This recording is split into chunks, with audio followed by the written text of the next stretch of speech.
అల్లము టమాటా చట్నీ చేస్తున్నానండి. అల్లము, టమాటా, కొత్తిమీర,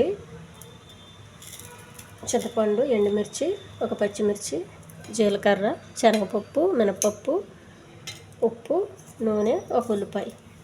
ముందుగా ఈ ఉల్లిపాయ 4 ముక్కలుగా కట్ చేసుకోవాలి. అల్లం కూడా పొట్టు తీసుకుని చిన్నగా కట్ చేయాలి. టమాటా కూడా కట్ చేయాలండి. స్టవ్ వెలిగించి పెనం పెట్టుకోవాలి. కొద్దిగా ఆయిల్,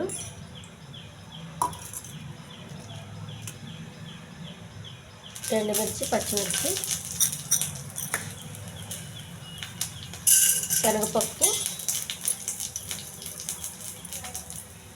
మినపప్పు, కొంచెం జీలకర్ర,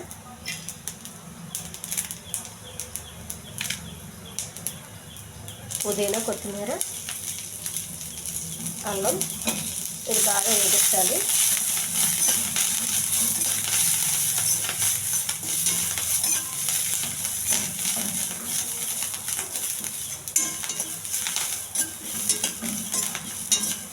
ఒక ప్లేట్లో తీసుకోవాలండి. వేగిన తర్వాత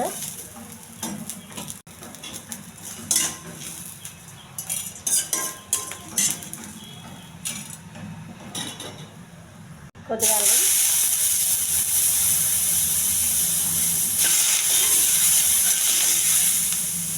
అల్లం కొంచెం బాగా వేగించాలండి, పచ్చివాసన పోయేవరకు. అల్లం కూడా ప్లేట్లో తీసుకోవాలి.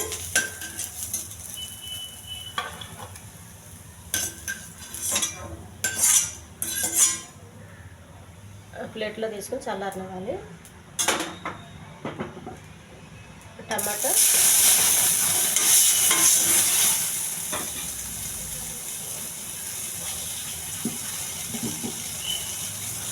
ఉల్లిపాయ ముక్కలండి.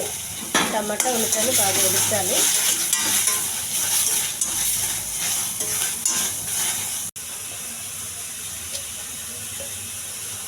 అల్లం మొత్తం ఇవన్నీ మిక్సీ జార్లో వేసుకోవాలండి. కొంచెం ఉప్పు వేసి మిక్సీ వేసుకోవాలి. ఈ చల్లారినటువంటి ఉల్లిపాయ, టమాటా కూడా వేసేయాలండి. మళ్ళీ మిక్సీ వేసుకోవాలి. రెడీ అయిపోయిందండి. ఒక గిన్నెలోకి తీసుకోవాలి. చట్నీ రెడీ అయిపోయిందండి. ఈ ఛానల్ నచ్చితే సబ్స్క్రైబ్ చేయండి, షేర్ చేయండి, లైక్ చేయండి, కామెంట్ చేయండి. జింజరు, కొత్తిమీర ఇవన్నీ యాడ్ చేసిన చట్నీ చాలా బాగుంది. ఇది ఇడ్లీకి అయితే చాలా బాగుంటుందండి. కొంచెం కారం కారంగా, కొద్దిగా ఘాటుగా.